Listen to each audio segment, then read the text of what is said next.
You are listening to Unscripted Moments, a podcast about propaganda. On this episode, I am delighted to bring you another mini episode in the form of a review of At Peace by Greg Kennelty. Greg is a longtime metal journalist who reviews a ton of music now on his YouTube and other social media platforms. I really enjoy Greg's videos, so when I saw he was going to be doing a video over At Peace, I invited him to release the audio-only version with us.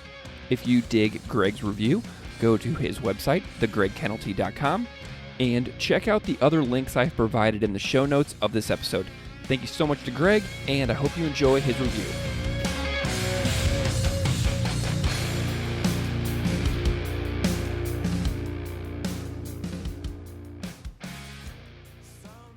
Legendary Canadian punk band Propaganda is back with their first new record in 8 years titled At Peace, and there's been a pretty significant tonal shift in the band's delivery and in their writing. Propaganda's last record, Victory Lap, in 2017, and the records that preceded it felt fiery, as if the band wanted to scream loud enough that more ears would perk up to what they were saying. At Peace feels more like a resigned existential crisis that'll gladly regale you with its experiences and its stories, but with more of a kinda do whatever you want with this information attitude. On the record itself, Propaganda frontman Chris Hanna said At Peace finds him personally at the crossroads of either continuing life as German-born spiritual teacher and self-help author Eckhart Tolle, or going a slightly more drastic route. Hanna said, "Speaking for myself, this record might be a snapshot of me deciding whether I'm going to live out the rest of my life as Eckhart Tolle or live out the rest of my life as Ted Kaczynski. Everything I'm singing about is still coming from being the same person that wrote and sang our first record, How to Clean Everything, in 1993. But what we're putting into the songs now probably reflects more despair than 30 years ago when we had similar perspectives but with strands of hope and naivety. Now it's the existential dread of eking out a life worth living in this completely failed society." Hanna elaborated on that quote a little bit in an interview with Metal Hammer, saying, "I think everyone's familiar with the adage, accept what you cannot change and change what you cannot accept.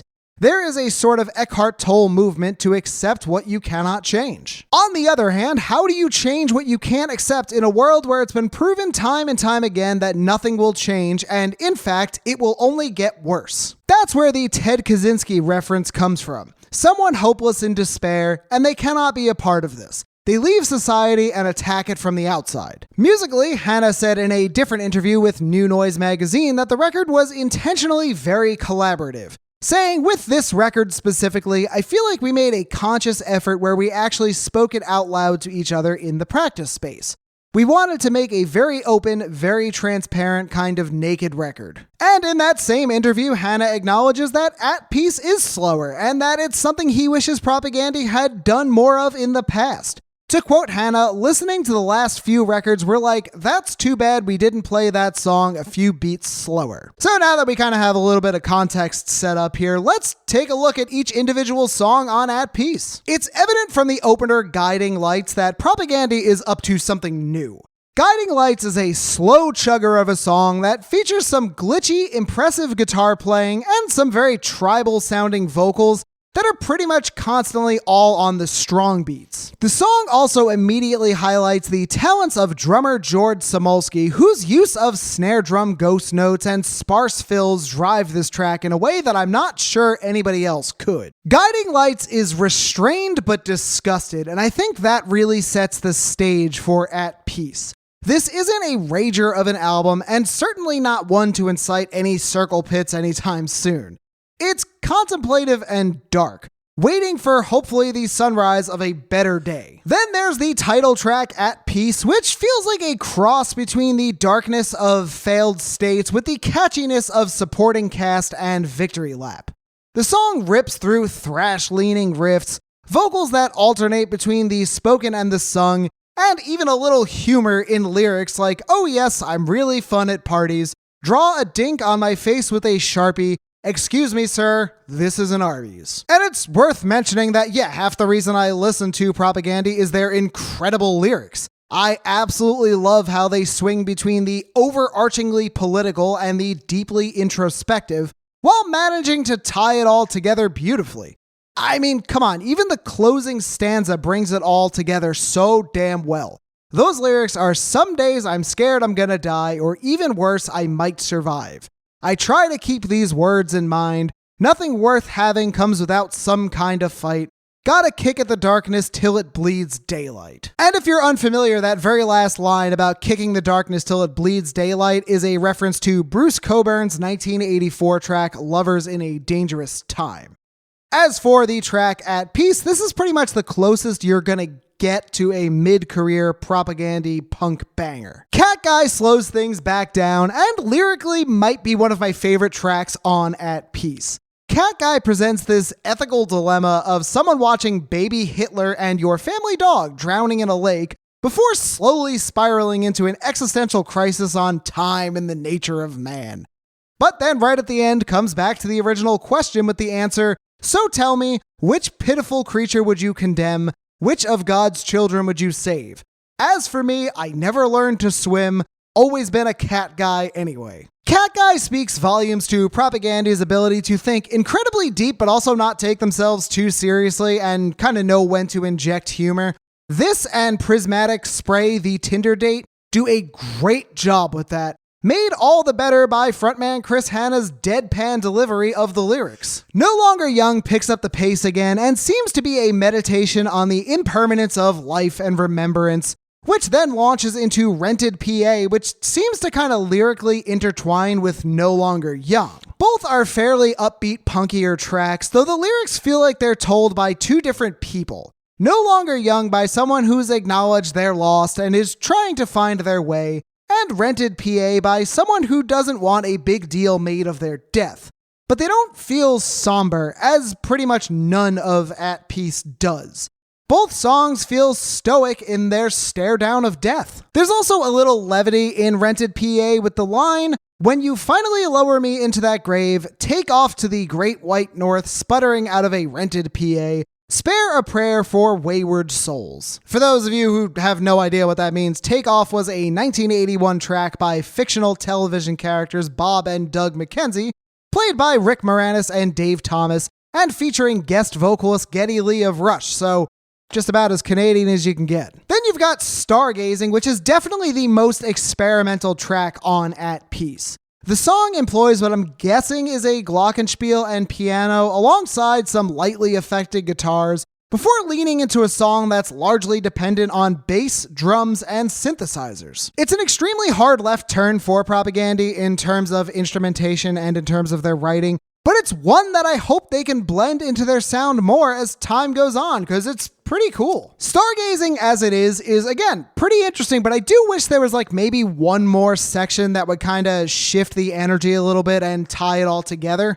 Stargazing is also further proof that bassist Todd Kowalski is one of the best bassists in punk, and should be lauded far more than he is. Then you've got God of Avarice, which is a solid mid-tempo rocker that, much like the opener Guiding Lights, features some cascading high-string guitar riffing. I have no idea if that's Hannah or lead guitarist Sulin Hago, but it's a very cool style that feels reminiscent of parts of Tool's Tempest. God of Avarice also has a really great flow, going from a pretty punchy opening to a way more subdued middle section, only to bring that intro energy back at just the right time. Then we get to what might be my favorite track on At Peace outside Cat Guy, Prismatic Spray the Tinder Date. It's a big swung track that's got plenty of great riffs, but the lyrics are just so damn good. The song pits this really serious intellectual type character against a Tinder date who I guess seems to be pretty into it. And I think the humor of that song can pretty easily be summed up with the second line that reads, "I said the intellectual depth that leads to wisdom and happiness has been discarded in favor of shallow forms of reflection and recall. She bit her lip and she took my hand as we crossed from frontier to adventureland." Perfect. And then the rest of the song follows this kind of date as this couple walks through Disneyland before presumably a nuclear bomb goes off and completely obliterates them while they're having sex. Truly an end that we can all aspire to. Following that, you've got Benito's earlier works, which alternates between these long, drawn-out tones and adventuring into some more straightforward thrash-type riffs While Vampires Are Real offers up the closest thing you're gonna get to an old school Propagandhi punk track. It's even got a snarky audio sample right up front making fun of the band's critics, so you know they mean business. After that, there's Fire Season, which is definitely my least favorite song on At Peace. It just does a lot of what these slower then faster then slower songs do on this record. It's also really the only song on At Peace that I constantly forget what it is until I get to it.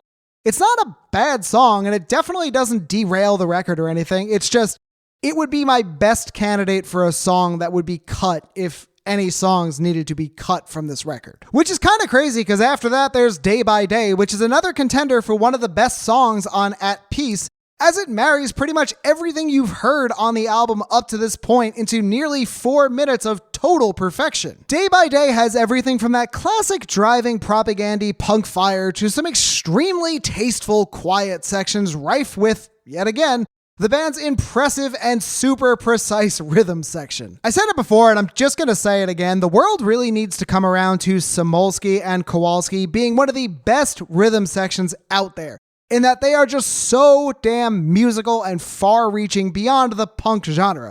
They're just really, truly incredible musicians, and again, more rhythm sections need to be like these two. They're just so good. Then we arrive at the closer, Something Needs to Die, but Maybe It's Not You, which, I'll be honest, I did not like this song the first time I heard it. I thought it was kind of too slow and too static to be a closer for the record, but the more I heard it, the more I thought, this is actually beautiful. Something Needs to Die is mostly a solemn musical march to the end, but the lyrics might be some of Propagandhi's best and most personal to date.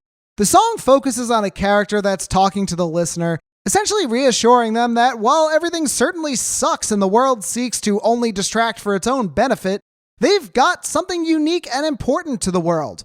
You have something unique and important to offer to the world. To quote the entire first stanza, because I just kind of can't stop thinking about it, staring at the ceiling in the darkness, your mind is racing, repeating, life is but a manic series of deflating failures when compared to the images that flash across the screen. What's the point of all this? What does any of it mean? Good question. I'd like the answer myself, but there's one thing that I know about you for sure. You were sent here with a gift, but the realm in which we exist seeks to dazzle, to confuse with every cheap, tawdry ruse, till we forget what it is. The song also doesn't go out on some fading instrumental bit or big bombastic moment. Instead, the entire band hits on the beats together as Hannah poses one final question to the listener. You may feel ill-equipped and aimlessly adrift, but you were sent here with a gift. What will you do with it? Given At Peace's general exhaustion with the world, Something Needs to Die truly is the perfect ending in that it feels like the band is passing things off to the listener. The record's over now, and it's your time to do whatever it is that you have to do. The first few listens through At Peace, I was actually kind of bummed. It wasn't really what I was expecting, and it wasn't really in the vein of anything that Propagandhi had done before. But the more I listened and that shock kind of wore off, I realized that At Peace is genius. The songwriting on At Peace feels very stream of consciousness at times, and other times very composed. It has this flow of uncertainty to it, yet at the heart of that knows exactly what it wants to say in any given song. You just need to have a little patience to hear it out in its entirety. Which, is kind of a lost virtue these days, but listen to it. Really, really dive in and listen to this record front to back, no distractions. Look at the lyrics and just dive in. The musicianship on At Peace is incredible as usual, and the mix is great too. No element really goes unheard on At Peace. Everything that's going on in any given song, no matter if it's just the band doing what they do or a bunch of extraneous instruments, you can hear everything. Listen, at the end of the day, it's been 8 years between Propagandhi records. They're different people now, and so are the rest of us, either in small ways or in completely radical ways. The more I think about it, the more I'm happy that Propagandhi didn't come back with like a Victory Lap Part 2 or, Supporting Cast Part 2, because we've already got those records, and hearing a band rehash old sounds that their hearts are no longer in, or that don't really embody them as musicians at the time, is very boring and disingenuous.